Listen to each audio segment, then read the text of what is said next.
चलो अब आते हैं most confusing topics of ICSE. ये वाला जो टॉपिक होता है जिसमें प्रॉपर्टीज़ जानना होता है इलेक्ट्रोमैग्नेटिक स्पेक्ट्रम का, ये बहुत हार्ड माना जाता है बच्चा लोग से, क्योंकि इसका क्वेश्चन भी बहुत ज़्यादा पूछा जाता है।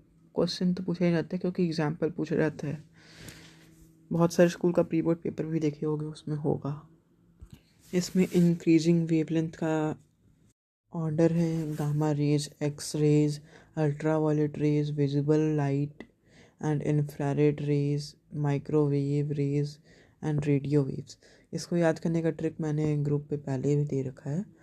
गर्ल्स एक्सयूवी इन माई रोड, इससे जी से गामा हो जाएगा, एक्स से एक्स रेज हो जाएगा, यू से अल्ट्रावायलेट रेज हो जाएगा, वी से विजिबल लाइट हो जाएगा या विजिबल पोर्शन हो जाएगा, आई से इंफ्रारेड वेव्स हो जाएगा और एम से हो जाएगा माइक्रोवेव्स।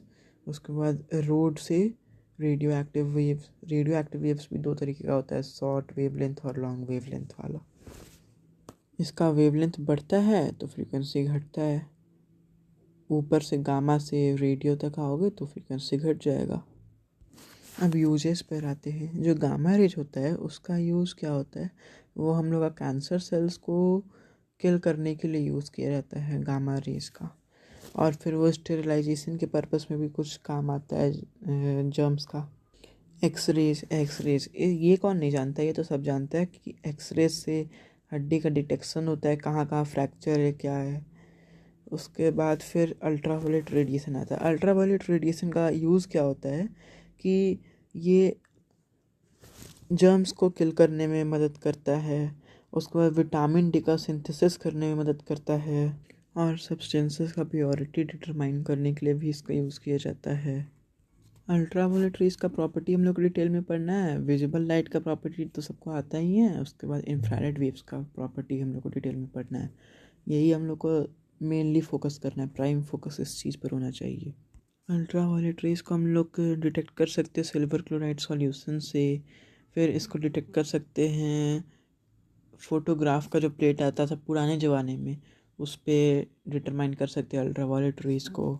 और जो इसका स्पेक्ट्रम है, स्पेक्ट्रम को हम लोग ऑब्टेन कर सकते हैं एक क्वार्टर्स प्रिज्म का यूज़ करके। जो नॉर्मल ग्लास प्रिज्म हम लोग विजिबल लाइट के लिए यूज़ करते हैं, वो यहाँ पर यूज़ इसलिए नहीं करें क्योंकि वो एब्जॉर्ब कर लेगा लाइट को। ये law of reflection and refraction को एग्री करते हैं। फिर ये डस्ट पार्टिकल से स्कैटर होते हैं। उसके बाद विजिबल लाइट का तो यूज़ यही है, हम लोग देखते हैं विजिबल लाइट। हम लोग विजिबिलिटी का जो फीचर मिला है ह्यूमन को, वो विजिबल लाइट के कारण हम लोग देख पा रहे हैं, चीज़ों को आइडेंटिफाई कर रहे हैं, डिफ्रेंशिएट कर पा रहे हैं चीज़ों को।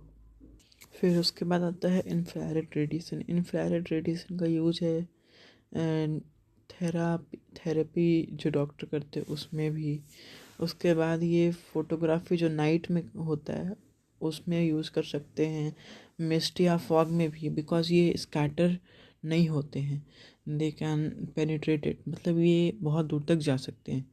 फिर उसके बाद जो इंफ्रारेड लैम्प्स होता है ये रात में भी फोटोग्राफ्स दिखाते हैं। जैसे कि डार्क रूम में अगर आपने किसी किसी यूट्यूबर के घर में देखा होगा कि वो लोग रात में एक अलग ही लाइट जलाते हैं, तो उसके पीछे भी इंफ्रारेड रेडिएशन है और वो सारा चीज़ विजिबल करा देता है।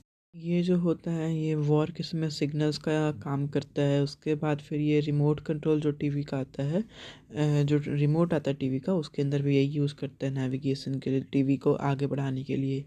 उसके बाद एसी का रिमोट आ गया, वो भी यही यूज़ करता है।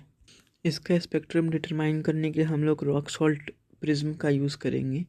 ग्लास प्रिज्म यहाँ भी यूज़ नहीं कर सकते बिकॉज वो एब्जॉर्ब हो जाएगा।